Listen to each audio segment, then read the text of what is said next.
go whenever you're ready. Okay. Hi. Hi, everyone. I am Susan Clayton, and I am the owner, inventor of WhitePaws RunMitts. WhitePaws, as an avid runner, I could never find mittens or gloves that kept both my fingers and my thumbs warm when I was training in cold weather.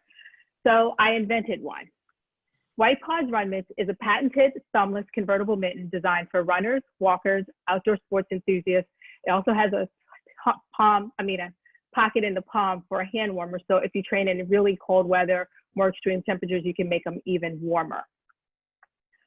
Because our temperatures fluctuate when you run, you start with the mitten all on, you flip the top to cool down, because after a few miles, you start to warm up.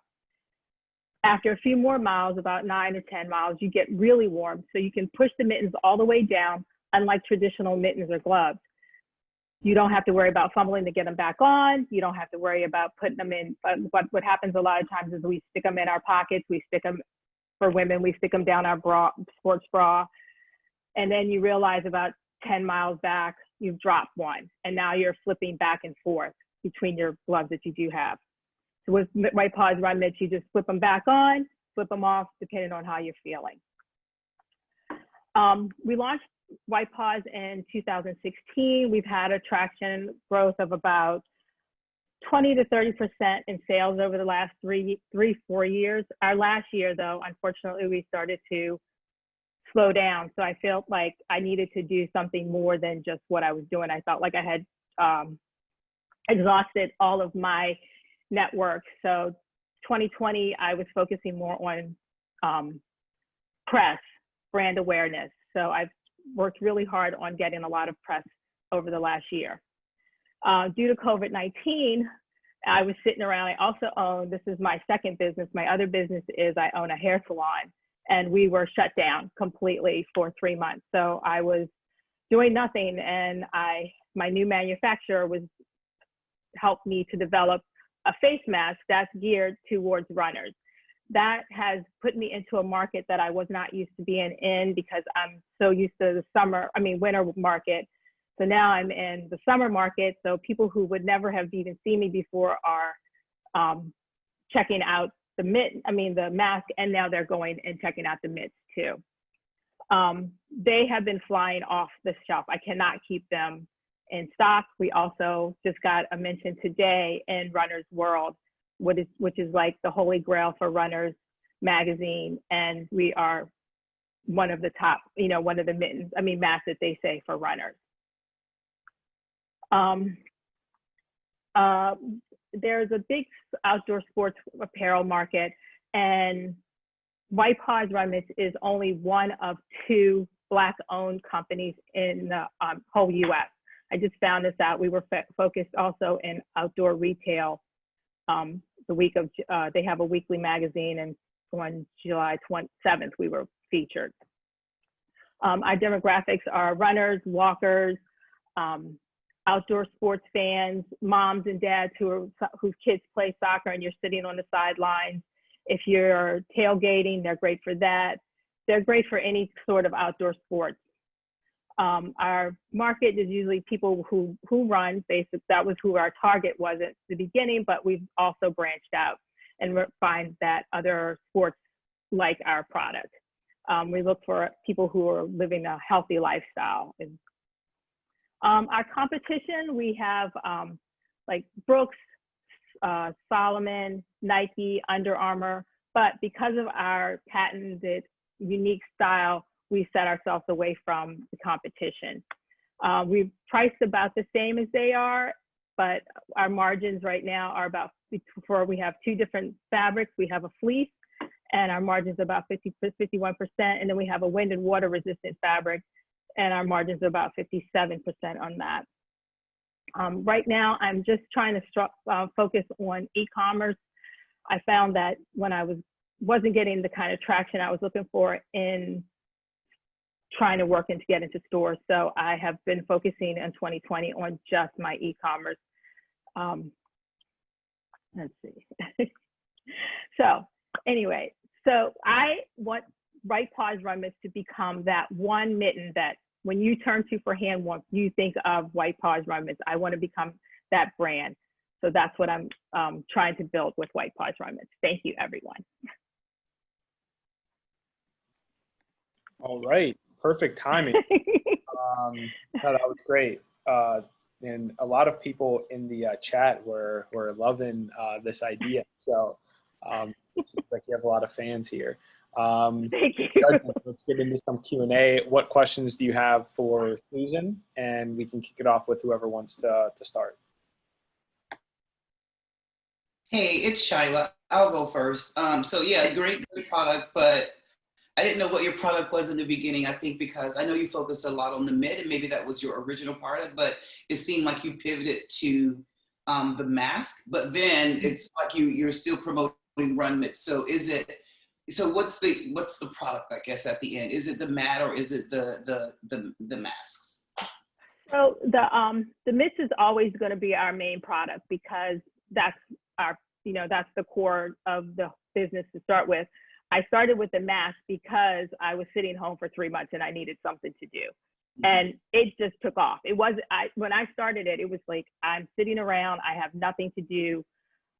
I thought I'd sell 100. I think I'm up to like 2,000 now. So, and it just keeps, it's like every time I've had an order come in, I mean, I sold out today and had to reorder for them to come back in. It wasn't one of these things where I was looking to sell masks. I was trying to build the mitten company, and the mask just became part of it because of COVID. And because of, even with just like the whole Black Lives Matter and more Black business awareness, people have been seeking me out because of, I am one of the few sportswear companies that in the country, so.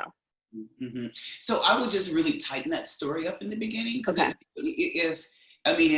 and it's great that you pivoted during COVID-19, because that's what we want to hear. We want to hear, how are you going to have your company in this new normal, which we don't even know what's going to be yet.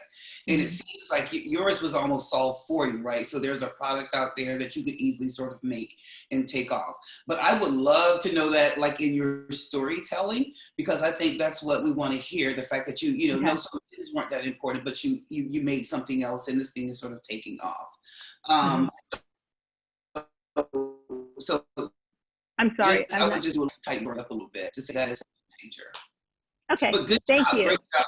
Yeah, I mean, and I think because so this is probably personal, but like masks, they basically, I get winded whenever I'm wearing one. So I would love to know what your technology is that folks can actually run in a mask and not feel, that pressure like they're gonna faint or something because of the mask. It's a very lightweight fabric. It's called tricot, and so it's a fabric that you use for like sportswear, for bathing suit kind of weather, but very, very lightweight. So it's stretchy, and I'll show you real quick. This was a new color. So it's very, very, I mean, it weighs like next to nothing, and it's very stretchy. So because it's so lightweight, you can put it on and it fits tight to your face. It fits tight to your, you can adjust the straps, because I just tie knots in it. Okay. But it's very lightweight, so it's very easy to breathe through. And I promote it to like people who are going to the gym, because now even you have to wear a mask inside gym. So it's great for those too. Okay. All right. So yeah, I would just mention the technology in that as well. Okay. But good job. Thank you. Susan. Hi, Brandon. Hey, hope you're doing well. Congrats on successfully pivoting during the pandemic. Great to hear that you've been able to keep the business going.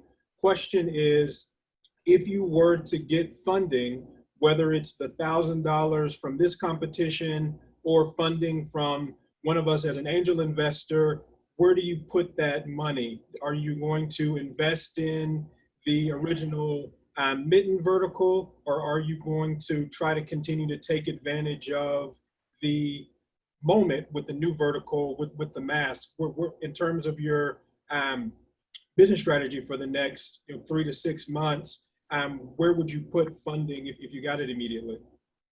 I would put it more into the mittens, because the mask, or if I was going to focus on more using the money to for more mass, I think I would focus more on the winter product, because this was just, I feel like this is a fluke and I don't know how long this is going to last. So the mittens is definitely my core product. Trying to get better, you know, work on better fabricing, try to get the margins even lower so that I could, if somebody did want to sell in a store, I could get them in there. So I think that still the mittens is like my core product. It's like my baby. I don't really want to try to, if I'm going to branch out, it's going to be like the mittens is the main thing and then side things into it. So maybe like for the winter, instead of like just a face mask, gaiters, so that, you know, it covers your neck and your face so that you're more warm in the winter. I don't see myself continuing with just the face mask unless COVID continues on and this becomes like the new face, this becomes a new thing. But it was always the mittens. And someone asked me that the other day and I was like, well, Bombas makes just socks. Can I just have it? So I think just, and even probably trying to get the mittens in different fabric cases so it's not so heavy. There's like a lightweight, a medium weight. And even if I started making them, that's not the patented mitten, just a regular mitten to add to the line. I like mittens. You can tell I like mittens. And is there anything that you've learned over the past 6 months of 2020 that you could apply to the next season for your mittens after you had the downturn last year in terms of revenue? I think that what I learned was just trying to get more brand awareness. Like I've had a lot of press, and I think that was the problem. I didn't know how to get the word out, and getting the word out was getting more people to know about it, and I was struggling with that. So I did have instilled a friend of mine who is you know, does marketing and stuff, and she helped me to get the press that I'm getting now. So I think that just getting the word out, you know, sometimes that's Thank you. Thanks, Brandon. Hey, Susan, great to hear what you're working on. Super exciting. Okay. Hopefully you can hear me through my phone audio. It's having a bit of computer problems. Okay, I'm curious, a lot of the consumer companies that I've worked with, I've seen them really run into issues with copycatting, and frankly, especially with Amazon and a lot of other companies, direct-to-consumer businesses frequently get their branding as well as just the actual product and duplicates replicated super similarly online. I was wondering if you've run into this issue and how you're prepared for the market to heat up, one from a competitor standpoint, but also in the case of copycatting, which can be pretty common. I think when I'm still very, very young with this company. And when I started, one of the reasons I focused on trying to get the patent was because I knew that the process, I mean, what it is, it's so simple. It's not like it's something that can't be easily copied. That's why I focused on, before I even launched, to have the patent. And I'm hoping that that keeps me from, you know, and I want it to be to the point where when you see a mitten like that, you instantly think of me, and opposed to this is a copycat. So that, you know, like even when we can like look at like Spanx. Spanx is a huge product, but there's so many other companies. But when you think of that product, you think of Spanx, even though you might be buying somebody else's product. But initially, well, now she's a billionaire, so she doesn't care if she's copied because you're still buying her Spanx. So I want to get to that point where you're saying, oh, this is a RunMitts WhitePaws mitten. I like this product.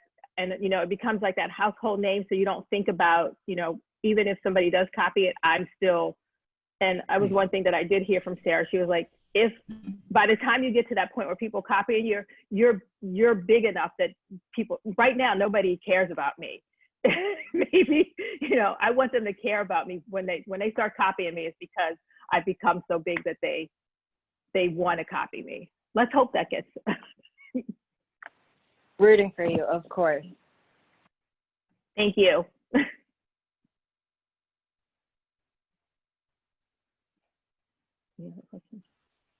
Any more questions before we move on to the next startup? Susan doesn't want any more. Okay. No, I'm just teasing. All right. Susan, thank you so Thank much. you. Thank Great you, guys. job. Yes, thank you